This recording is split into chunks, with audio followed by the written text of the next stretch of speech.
calma. Eu quero que você fique absolutamente calmo e confie em mim. Eu venho do futuro e eu tenho como provar.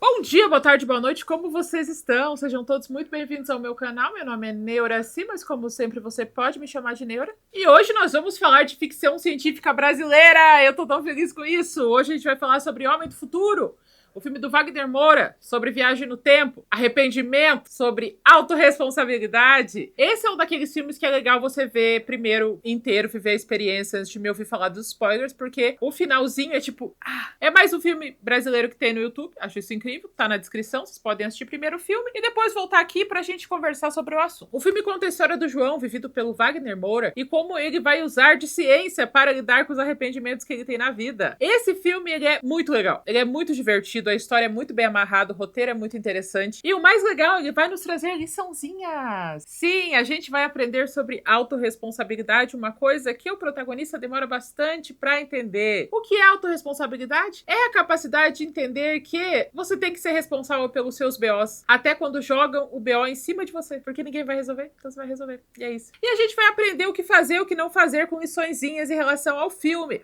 Como esse é um filme de viagem no tempo, ele vai ter muitas idas e voltas. Eu vou tentar ser o mais coesa possível dentro das minhas limitações, que são várias em relação à coesão.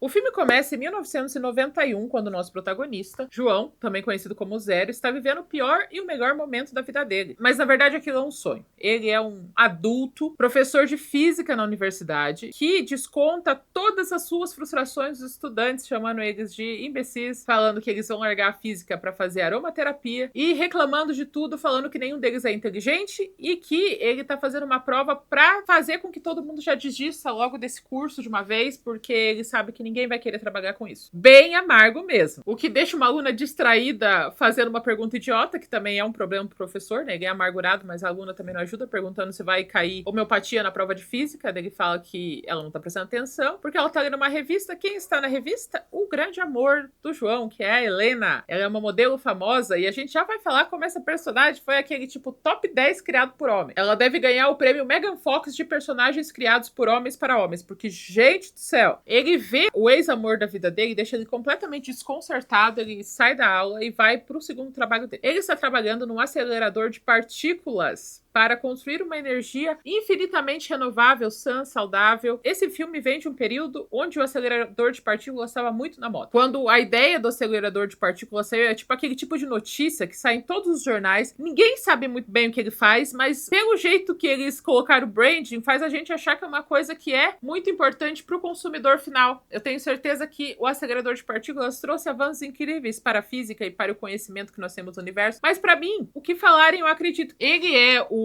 gerente geral de pesquisa desse laboratório, que também fica na universidade. Quem cuida do administrativo é uma amiga dele de faculdade. Ela ficou rica na bolsa de valores e ela faz de tudo para esse homem não perder a pesquisa dele e todo o trabalho que ele teve. Só que ele não tá se ajudando, ele chega depois da hora, ele usa mais eletricidade do que pode, ele não obedece o cronograma, não obedece protocolo. E a amiga que tá tentando ajudar ele recebe só grosseria de volta. Os dois vivem brigando porque ele não entende que ele tem que ser um homenzinho adulto. Isso vem nessa primeira lição de autorresponsabilidade. Ninguém tem culpa das coisas ruins que te traumatizaram no passado. Isso não te dá desculpa para ser amargurado ou mal-humorado. Fora que isso cria um círculo vicioso do mal, porque você chega mal-humorado, você é mal-humorado com todo mundo responde mal-humoradamente, você acha que o mundo segue te odiando e não te ajudando, já que nem as pessoas que estão à sua volta são educadas com você, mas na verdade elas só estão reagindo a uma grosseria do dia a dia.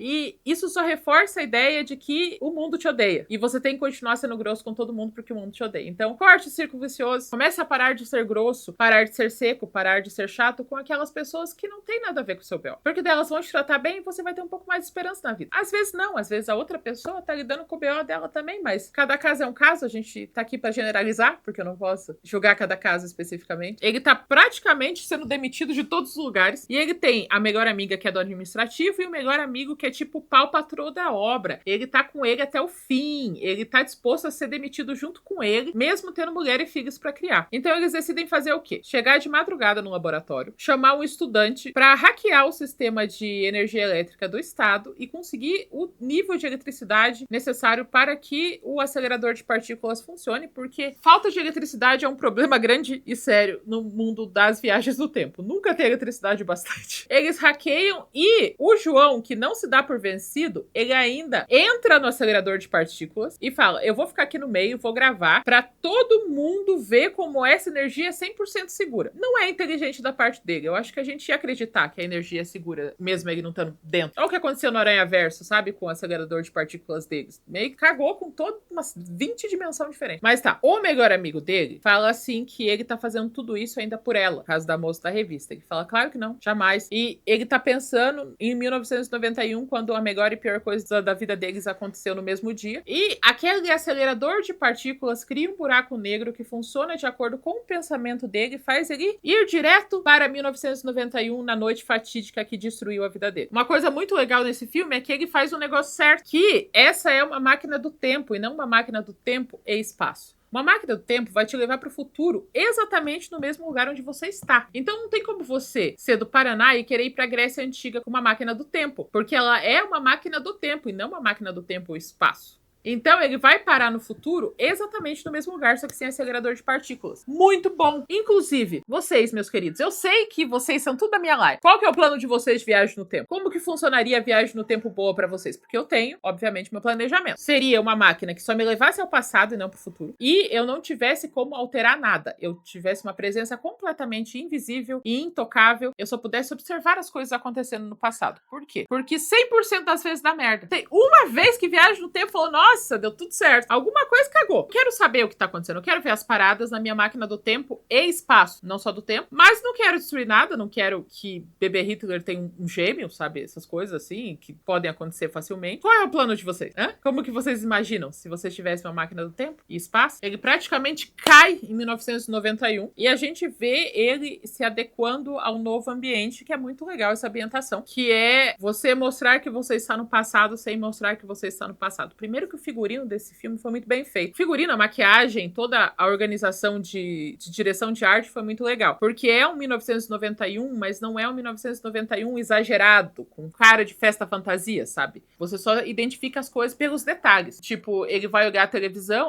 é mais antiga, e quem tá passando é a posse do Collor, se eu não me engano. Ele vai pagar o taxista, ele tenta pagar com R$1, mas o taxista só aceita cruzeiro. Ele vai entrar no prédio dele, o porteiro tá mais jovem. Gosto dessas sutilezas, assim, dele. Até o momento que o Gregório do Vivier passa na rua e ele puxa ele pelo colarinho e fala que ano é hoje. E ele explica que é 1991. E ele vai beber no bar, porque ele não tem o que fazer. Ele pegou vários papéis, várias canetas, tá tentando entender o que caralho aconteceu, já que agora ele tá no passado. O garçom se convalesce imediatamente daquele homem desenhando buracos negros, desesperado, e oferece uma bebida gratuita pra ele, porque é isso que garçons fazem. Eles oferecem bebidas gratuitas pra homens que parecem que estão sofrendo por mulheres. E ele ainda fala: mulher, dele, porra, mulher é isso mesmo. E daí eles começam a conversar sobre isso, ele fala: cara, mas tô com medo. E daí ele fala: não, a vida não é pra ter medo, a gente tem que se arriscar. E daí a gente tem um flashback pra Helena, que sou eu, o máximo que eu consegui. Eu até pintei um celofane de vermelho. Sempre difícil achar um plástico vermelho, grossinho, transparente pra fazer capa. Essa escolha me deixou um pouco revoltado, porque eu tive que pintar isso, mas enfim. Mas daí mostra como a Helena, que é o interesse romântico, foi uma mulher criada pra agradar homem. É um negócio absurdo. Por quê? Porque ela é modelo, cantora, popular, inteligente o bastante pra passar num curso de física numa federal, mas não tão inteligente a ponto de ser autossuficiente, porque ela tem que pedir ajuda pro João. E a propósito, o João tá na dele, ela olha pra ele e se apaixona imediatamente. Ela vai falar com ele. Ela dá o telefone pra ele. Ela pede ajuda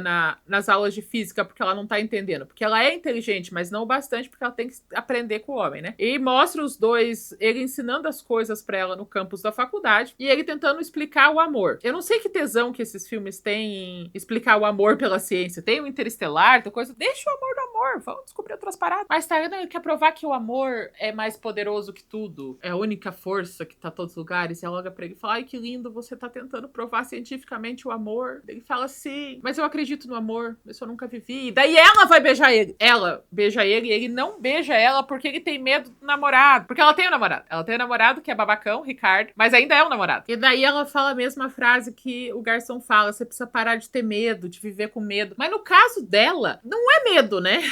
É adultério. É complicado isso. E isso vem na sua segunda lição de autorresponsabilidade. Não é porque deu merda pra você que você ganhou o direito de burlar as regras. Traição ainda é traição, João. Não é porque a tua vida é uma merda e a do Ricardo é ótima e ele é um babaca que isso dá direito das coisas acontecerem. Você não tem passe livre a moralidade e a ética só porque não deu certo com você. E daí você tem que ultrapassar isso. Não te faz diferente, sabe? Mas aí, com esse voto de coragem da Helena do passado chamando ele em direção a um novo mundo da traição, da chifragem, e o garçom falando a mesma coisa pra ele, fala, isso, eu vou viver sem medo. Aquele jogo ali, ó, vai dar quanto? Vai dar tanto. Fluminense, Flamengo, alguém tava jogando. Ele fala, você tá louco? Ele, ó, ali, ó, vai empatar. Ah, empatou. Porque ele lembra de detalhes muito específicos desse jogo. Ele aparentemente foi um jogo muito especial. Ele divide o dinheiro que ganhou da aposta com o garçom e ele tem dinheiro pra ir na tal da festa que cagou com a vida dele. Como eu já falei pra vocês várias vezes sobre como contar boas histórias, é tudo mentira. Você só precisa embasar bem o rolê e a gente acredita. Nesse filme, você ver você mesmo não é um paradoxo. Tem muitos filmes, seriados e veículos de mídia fictícia que acham que a pessoa não pode encontrar você mesmo do passado ou do futuro, que é paradoxal e acaba criando um buraco negro também. Esse filme não vai ter isso. Então ele vai se encontrar e vai falar muitas vezes com ele mesmo. Ele entra na festa, a primeira pessoa que ele encontra é a Sandra, que é aquela melhor amiga administradora. Ela tá falando com o namorado e é uma cena muito boa.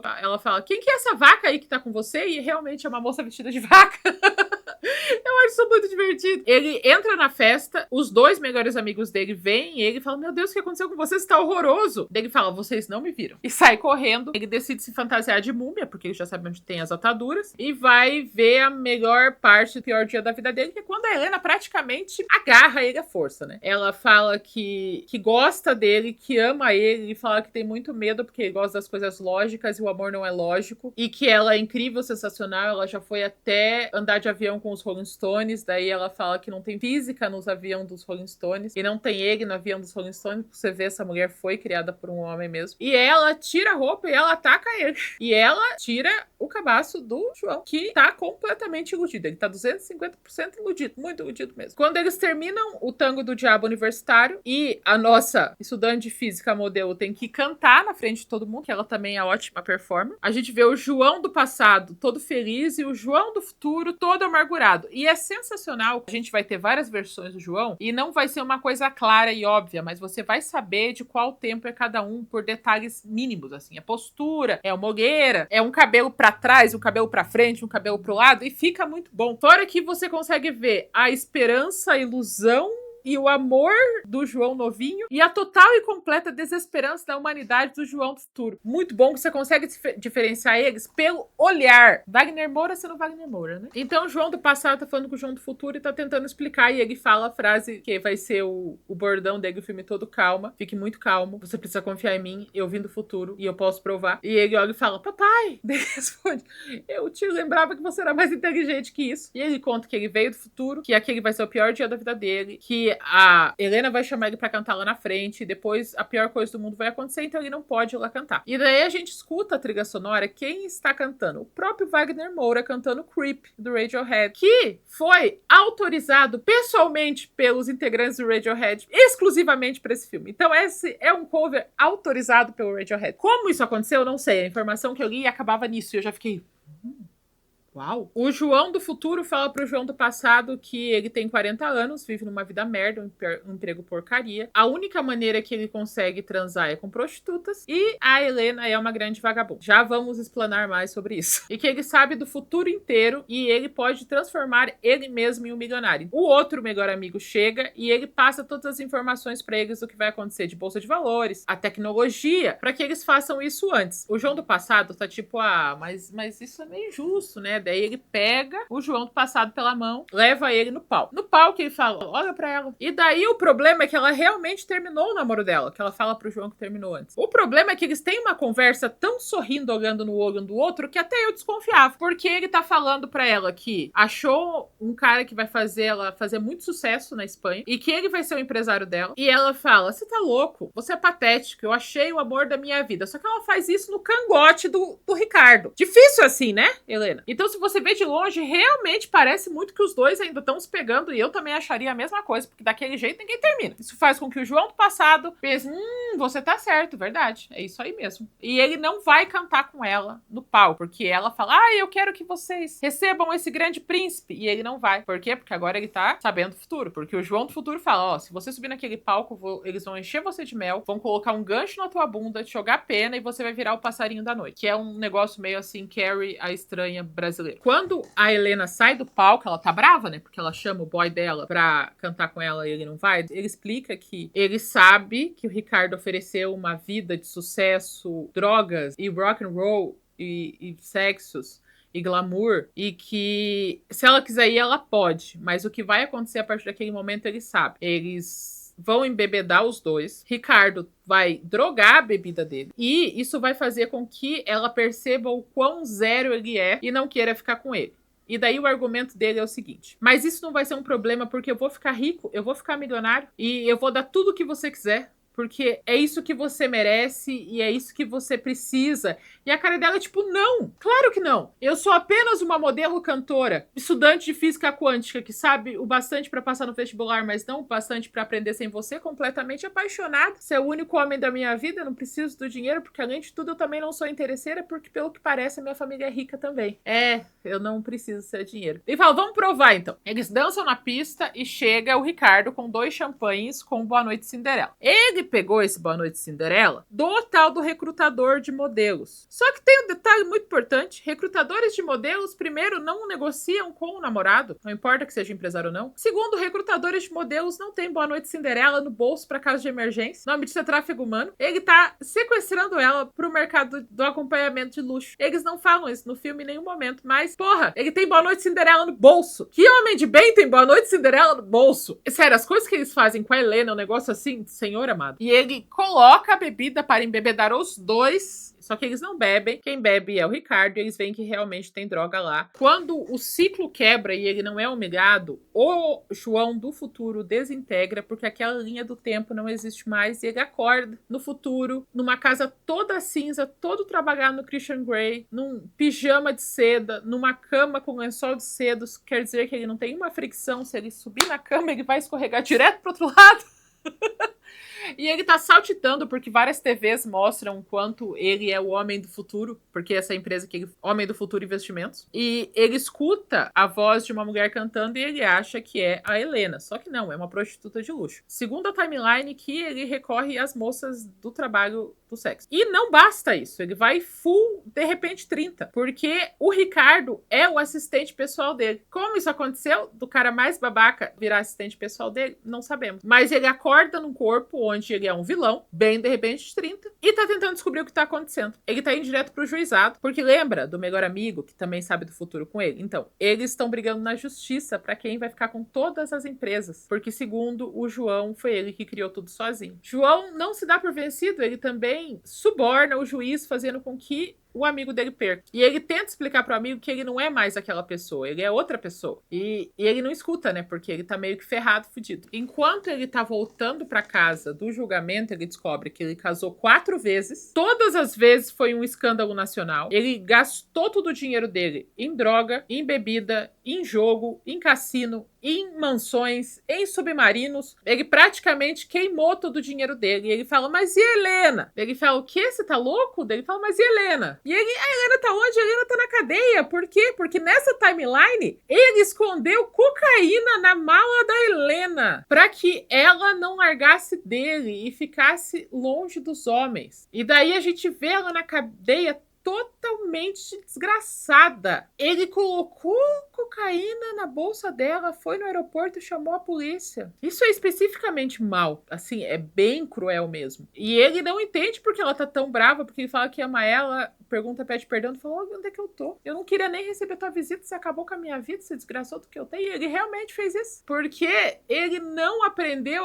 Gente, é muito de repente 30, né? Eu vou colocar na capa, de repente 30... masculino. E com isso vem a nossa próxima lição de autorresponsabilidade. Se você não se importa com as pessoas agora que você tá na merda, você não vai se importar com elas se o futuro for diferente. Sabe quando alguém usa desculpa e fala, não, mas eu não posso te ajudar agora, mas se eu ganhar na Mega Sena, 1 milhão é teu. Eles falam, mas eu só preciso ajuda pra tocar um pneu dele. 1 milhão é teu. Se minha vida fosse fácil, eu também ajudava todo mundo, que nem a pessoa ajuda. Não vai mudar. O João não aprendeu a lidar com as pessoas, ele não aprendeu a ter autorresponsabilidade, por isso que ele segue não se importando com ninguém. Porque a última vez que a gente viu o João falando, ele só queria comprar ela com qualidade de vida, e ela gostava de quem ele era. Por que não sei? Porque ele realmente tem até aquela coisa de boa personalidade. Mas ele já tinha uma visão muito errada, e ele continuou tratando as mulheres como objetos, afinal ele só conseguia se relacionar com prostitutas. Numa timeline ou um outro timeline, porque ele ainda não tem essa coisa de achar que as outras pessoas são gente, sabe? É por isso que ele manipula todo mundo. Se você não aprender a ter empatia, no pouco ou no muito, não vai fazer diferença. Você vai ser a mesma pessoa. Não é o contexto, necessariamente, que te faz. Quer dizer, o contexto faz de quem você é até um limite. A vida foi difícil, você teve que aprender a sobreviver, você vive cuidando do que é seu, porque o que é seu foi te tirado muitas vezes, mas você já é um adulto, né? Tem uma hora que não dá mais pra botar a culpa no passado. Você vai ter que aprender a lidar com o B.O. O ex-melhor amigo dele, que tá impossível de puto, invade a casa dele com uma arma porque ele falou, chega dessa loucura. O dia que você apareceu naquele passado, você desgraçou a minha vida. Daí ele fala, não, você tem mulher, você tem filhos. E daí ele falou o quê? Você casou com quem era pra ser minha mulher. Apito do talarico! Amigos que pegam a esposa um do outro, talaricagem. Atenção pro apito, hein? Sim, uma das 4 ex-esposas dele era a ex-namorada do sócio dele. Olha que homem top. E daí ele explica que ele não é aquele cara. Ele é a consciência que estava no passado que reencarnou no corpo presente dele do futuro. Não dá pra explicar muito mais além que isso. Ele fala, não, a gente vai resolver. A Sandra veio falar comigo, ela tem os papéis dos aceleradores de partículas, a gente vai fazer isso de novo. E dessa vez eu vou explicar pro eu do futuro 1 que não dá pra mudar o passado. Eu preciso que tudo isso aconteça pra eu ser uma pessoa que preste, porque eu pulei esse pedaço e não deu muito certo. E os dois, não amigos, mas combinam de refazer o acelerador. Eles fazem tipo 35 minutos, é bem rapidinho. Mas antes, ele tira a Helena da cadeia, dá de presente pra ela o Museu de Arte Moderna de Niterói. É estranho escolher essa locação, mas tudo bem. E fala pra ela que ele deixou a maioria das ações, das pinturas, das fazendas pra ela, porque ele vai tentar resolver o que aconteceu, mas se nada der certo, ela vai estar bem arranjada. E ela fala que nunca vai gostar dele, e ele fala, realmente, que bom, porque eu sou um nada, eu sou um zero. Beleza, deixa a Helena dessa linha do tempo lá, agora com algum dinheiro, pra lidar com todos os traumas de ir pra cadeia, por estar com cocaína sem saber no aeroporto. Sério, as coisas que acontecem com ela são uns negócios muito desproporcionais. Eles se encontram à noite no laboratório, e dessa vez ele tá vestido de astronauta, porque afinal é uma festa fantasia. E meu sonho de princesa é a tal da roupa de astronauta. Vocês sabem disso, né? Logo, logo eu vou ter dinheiro e eu vou comprar uma roupa de astronauta super faturada pra deixar de decoração no estúdio. Porque o negocinho caro, hein? Uma fantasia de astronauta que não parece que veio de uma casa de festa, custa todo o dinheiro. Todo o dinheiro. Ele chega na festa e agora a gente tem 2 Joãos do futuro e 1 João do passado. E é aquele momento que eu falei que você vê a diferença dos 3. O João do futuro 1, que é amargurado e sem esperança. O João do futuro 2, que é arrependido e, enfim, entendeu como funciona a vida. E o João do passado, iludido, esperançoso, sorridente, faceiro, apaixonado. E por falar em João arrependido é um nome bom pra banda. O João arrependido. Vem a nossa próxima lição de autorresponsabilidade. Para de achar atalhos pras coisas, porque isso te deixa amargurado. Existem pessoas que vão conseguir tudo muito mais fácil, sim. E se você focar nelas, vai dar merda. Eu sou uma pessoa muito competitiva. Eu não entro em competições de tão competitiva que eu sou, porque eu sou o tipo de pessoa que vai pegar a bola e sair correndo, eu sou o tipo de pessoa que vai entrar na briga, eu sou o tipo de pessoa que vai comemorar de maneira completamente maluca e desproporcional pra qualquer coisa. Eu não sei brincar, eu quero ganhar. E quando eu não ganho, me dá vontade de chorar. Então eu não participo dessas coisas. Quando eu comecei a fotografar, eu tinha mania de ficar olhando fotógrafos melhores que eu e encontrando defeito, pra que eu me sentisse menos pior. Ou então, como vocês sabem que é sempre um rolê na minha vida, que eu tive que pegar o meu acerto para comprar uma câmera e aprender a fotografar sozinha, porque eu não tinha dinheiro para pagar um curso. E eu tive que aprender inglês para poder ler os tutoriais, porque era tudo que tinha quando eu comecei a fotografar, porque nem YouTube direito tinha quando eu comecei a fotografar. E daí tinha uma colega minha da faculdade que falou assim, ai, você é fotógrafa. E daí o pai dela deu a câmera e o curso, e ela resolveu em 2 meses, o que eu demorei 2 anos para fazer. Ou então tinha uma outra menina que me pediu ajuda para aprender a fotografar, e ela entrou como minha assistente. E daí ela olhou pra mim e falou, meu pai tá indo pra China. Qual equipamento que você tem? Eu vou comprar igual. O equipamento que eu passei 48 meses pagando. 48 meses literais eu fiz o empréstimo. E daí eu ficava tipo... Só que isso tava me corroendo com tanta propriedade que eu tive que um dia parar e falar, cara, não adianta. Eu tenho que parar de ficar achando defeito na vida das pessoas que aparentam estar melhores que eu, porque isso tá me machucando muito mais do que a outra pessoa. A pessoa tá fazendo o trabalho dela, tá vivendo a vidinha dela, tá aprendendo as técnicas dela. O que eu tenho que fazer é ser melhor no que eu posso ser e aceitar que vão existir pessoas que vão ser melhores que eu. Então isso é uma lição que eu tive. Não dá pra ficar sonhando com o atalho que os outros tiveram, sabe? Tipo, ai, mas era só pedir pro pai e eu tive que fazer tudo sozinha. Porque isso só te deixa amargurado e faz você não entender o processo. O processo tem que acontecer de qualquer maneira. Então não fujam do processo. E às vezes vai ser mais difícil pra você do que pra outras pessoas. Quando eu aprendi a dirigir, eu não era uma boa motorista. E meu irmão me falou uma das coisas que mais me marcaram. Eu não sei se ele vai ver isso, mas sim, mudou minha vida esse conselho do meu irmão. Porque ele falou assim, eu tava chorando pra ele, falou, eu não consigo nem entrar num posto perto da bomba. O Fred teve que esticar a mangueira da bomba, porque ele tava com medo de eu tentar fazer a manobra e bater no posto de gasolina. Então ele esticou bem retinho assim. E daí falou assim, mano, existem algumas coisas que a gente não tem facilidade. A diferença é que você vai demorar um pouco mais pra aprender que os outros, mas você vai acabar aprendendo. E eu usei isso como regra pelos próximos meses que eu aprendi a dirigir. Eu vou conseguir, só que vai demorar um pouco mais do que pra outras pessoas. Essa é uma boa dica também. Os 3 João se encontram, um briga com o outro, e no final, quem acaba desmaiado é o João novinho. E ele acorda com um papel na testa dele falando, você teve uma alucinação, assinado você mesmo. E ele vai, ele canta com todo mundo, é super legal a cena, e ele imediatamente ganha uma autoestima que veio do além, quando ela chama ele de príncipe, e novamente, você vê o olhar dele todo apaixonado cantando, e um João falando com o outro, falou, você queria tirar isso do piá? Tão legal essa cena, você não quer fazer isso? E daí a gente vê que realmente é culpa do João! Porque o que acontece? O Ricardo já tá planejando acabar com a vida dele, fazer dele passarinho, levar a namorada dele pra esse esquema super legalizado de festas, rock and roll e glamour com um recrutador espanhol que tem Boa Noite Cinderela no bolso. E ele, pra fingir que é amigo, ele chama os dois pra festa da diretoria. A Helena não quer ir. Ela fala, eu quero ficar só com você, porque estranhamente você é o único homem que presta no mundo pra mim. E ele olha pra ela e fala, eu nunca fui convidado pra uma festa da diretoria, eu nunca tive uma namorada pra mostrar, eu nunca saí pra dançar, eu quero aproveitar a festa. E olha o seu ex-namorado que sempre foi um babaca, ele foi tão legal com a gente, eu acho meio desfeita. Então ele não foi ser feliz com a Helena porque ele queria mostrar a namorada, porque ele queria fazer média com outro cara. Foi ele que fez toda essa bosta. E ele botou a culpa na Helena à toa, porque se ele tivesse saído com ela e passado o tempo com ela, com a pessoa dela, nada disso teria acontecido. Mas não, ele queria expor o que ele tinha acabado de conquistar. Errado isso. Isso vem a nossa próxima lição de autorresponsabilidade. Será que é culpa do outro mesmo? Se você estaciona o seu carro em lugar proibido e alguém te dá uma multa, será que é culpa da pessoa que te deu a multa? Será que você comer todos os docinhos da festa e passar mal é culpa do docinho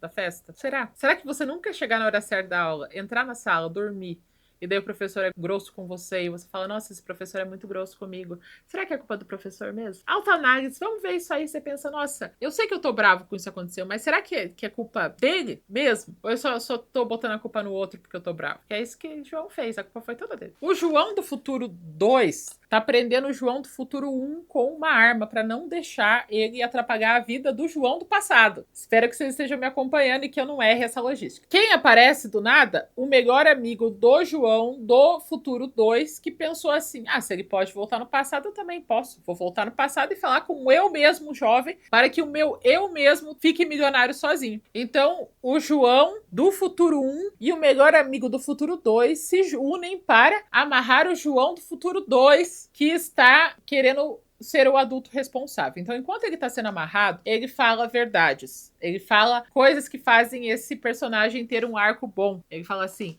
João, não teve nada a ver com ninguém. Você sempre foi um covarde, um arrogante, um presunçoso, orgulhoso, infeliz, que acha que só você sofre no mundo. E não é verdade. Essas são as palavras do João para o João, tá? Você acha que ninguém sofre que nem você, sendo que nesse mundo todo mundo sofre? E fora que sofrimento não faz de você alguém especial. Próxima lição de autorresponsabilidade vindo direto da boca do João do Futuro 2. Todo mundo sofre e só alguém muito infeliz vai achar que o sofrimento dele vai tornar ele mais especial que os outros. Eu odeio ser a pessoa do balde de água fria, faz tempo que eu tô toda engraçadona nesse canal, mas todo mundo sofre. Todo mundo tá fudido de alguma maneira. E você não é o campeão do sofrimento. Alguém se ferrou mais que você em algum aspecto. Sobretudo a do João, que tudo que ele faz é falta de autorresponsabilidade dele mesmo, né? Ele não aprende a ser gente e ele tá amarrando a versão dele mais sábia pra que ele continue nessa jornada de amarguramento. Como eles vão até a festa da diretoria, o João do passado acaba tomando Boa Noite Cinderela, o que deixa ele bem beldinho, o que é bom pra toda a confusão que acontece, e todos decidem contar pra Helena o que aconteceu, pra ela saber a verdade, porque da última vez deu merda com a Helena. Ele conta que ele conseguiu descobrir a viagem no tempo, que ele voltou no tempo, e que ele fez muita cagada. E todas as vezes que ele voltava pro futuro, que foi uma vez só, ele transformou a vida de todo mundo no inferno, porque ele não aprendeu a ser gente, ele não aprendeu como as coisas funcionam. A Helena precisa ajudar ele a fazer com que tudo aconteça da mesma maneira que antes, para que a timeline volte ao normal e o João aprenda a viver a vida. A gente tem a dúvida no começo do filme de por que Helena parecia tão apaixonada, mas ela é a pessoa que humilha o João na festa. Porque o João do Futuro 2 mandou ela fazer isso. Ele olha pra ela e fala assim: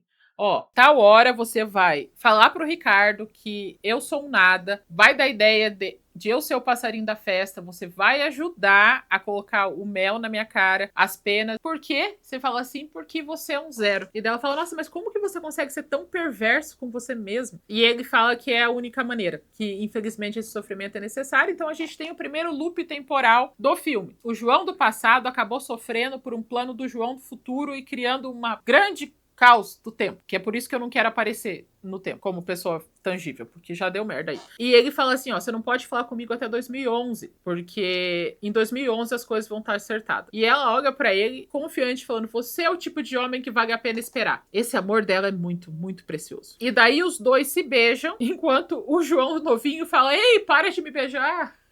E assim, eu não vou nem perguntar e vou considerar. Você do futuro numa timeline diferente é talaricagem. Então, porque timeline diferente, né, gente? E daí, a Helena, que nada melhor que um João, são dois Joões, beijo João do Futuro 2, beijo João novinho, prepara ele pra essa coisa horrorosa que vai passar com ele. E é o próprio João do Futuro 2 que escreve Zero, que vai ser o novo apelido dele, e a placa. Então, ele escreveu pra ele mesmo, Time Loop. A gente só aceita. E daí o João, todo drogadinho, fala, nossa, você parece alguém sábio. Parece até meu pai dele. Pois é, infelizmente nosso pai tava certo. E ele fala pro João novinho que a vida é feita de enfrentar problemas, e enfrentar problemas faz parte da vida. E não existe vida sem problemas. Então, essa eu acho que é a nossa última lição do filme. Problemas fazem parte da vida. E tudo acontece como era pra acontecer. O João é humilhado, graças a ele mesmo. E ele acorda no corpo. E daí a consciência do João do Futuro 2 e a roupa e o corpo são transportados para a linha do tempo 1, onde ele ainda é um professor universitário, uma pesquisa todo fodido, e ele, chegando lá, ele decide destruir tudo. Ele fala, essa é uma máquina de morte. Não existe como alguém ter o poder da máquina do tempo e não destruir o passado por pura ganância. Ele destrói toda a programação dessa fonte de energia renovável, que na verdade é uma máquina do tempo. Vai correndo encontrar a Helena, que está esperando ele há 10 anos, e ainda tem o Ricardo como empresário, mesmo ele sempre sendo um babaca, ela continuou com ele. Por que? Não sei. Nem ela sabe, porque ela não foi criada com essa profundidade de personagem. E eles se encontram no aeroporto, se beijam, e perguntam como é que foi tua vida? E ela fala, foi altos e baixos, foi interessante sim. Pois é, a minha também. E agora eles estão juntos. Ele é indiciado por destruição de pesquisa universitária, mas ele acaba sendo inocentado. Os três estão saindo todos muito felizes do juizado. O melhor amigo, a Helena e o João. E quem aparece? A Sandra. A Sandra aparece com uma limousine comemorando, porque em um momento, enquanto o João do Futuro 2 estava amarrado, a Sandra entra toda triste porque ela terminou com o namorado e ele fala, não se preocupa. Esse não é o amor da tua vida. O amor da tua vida é o que você vai ir no show do Titãs na próxima semana. E ele mostra um iPhone pra ela e fala que ele veio do futuro. Ela acredita e ele entende que todas as vezes que ele mesmo tenta crescer na vida, dá merda, porque ele não é uma boa pessoa. Mas a Sandra é uma boa pessoa, então ele decidiu fazer o quê? Ele falou, você vai investir na Google, vender tudo antes que a bolha imobiliária exploda e você vai me ajudar a não fazer tanta merda. Só que você não pode contar pra mim até 2011, tá bom? Então, temos o nosso segundo looping de tempo. A Sandra só ficou rica porque ele voltou no passado e ele só conseguiu voltar no passado porque a Sandra ficou rica. Não pensem demais sobre isso. E ela chega com champanhe contando que todos eles estão milionários porque ela investiu nas coisas certas e ela tem algum senso na cabeça dela. Então, ela tipo foi a adulta responsável de todo mundo e todos estão comemorando felizes porque ele trapaceou, mas ele trapaceou do jeito certo e me acaba com ele, com a moça que ele gosta, vivendo a vida feliz. Mesmo com a Helena sendo esse personagemzinho vazio, criada unicamente para ser o sonho do João, esse filme é muito legal. Eu recomendo muito que você assista, porque ele é bem feito, a história é boa, a atuação é incrível. E afinal, tanto filme que eu gosto, que a protagonista foi criada dessa maneira e eu passo pano, por que não passar pano pra isso no filme brasileiro, né? Assistam, é bem legal mesmo. Se você ainda não assistiu por preconceito, assista O Homem do Futuro de graça no YouTube. Olha que legal, já que não tem como eu divulgar o Telecine, já que o Telecine também não responde os meus e-mails. Yeah. E é isso, gente. Vocês gostam do Homem do Futuro? Contem pra mim nos comentários. Vocês conseguiram entender o caos que foi os três Joãos eu explicando verbalmente? Conta pra mim nos comentários. Se você gostou desse vídeo, curta esse vídeo. Se você gostou desse vídeo, não é inscrito no meu canal, se inscreva no meu canal. Se você gostou desse vídeo, se inscreveu no meu canal, curtiu esse vídeo, me mostre pra alguém. Fala, olha ela, castanha. Semana que vem é outra cor. É legal ela. Mês Brasil, só filme, boa parte filme nacional. E é isso. A gente se vê na próxima semana ou a qualquer momento.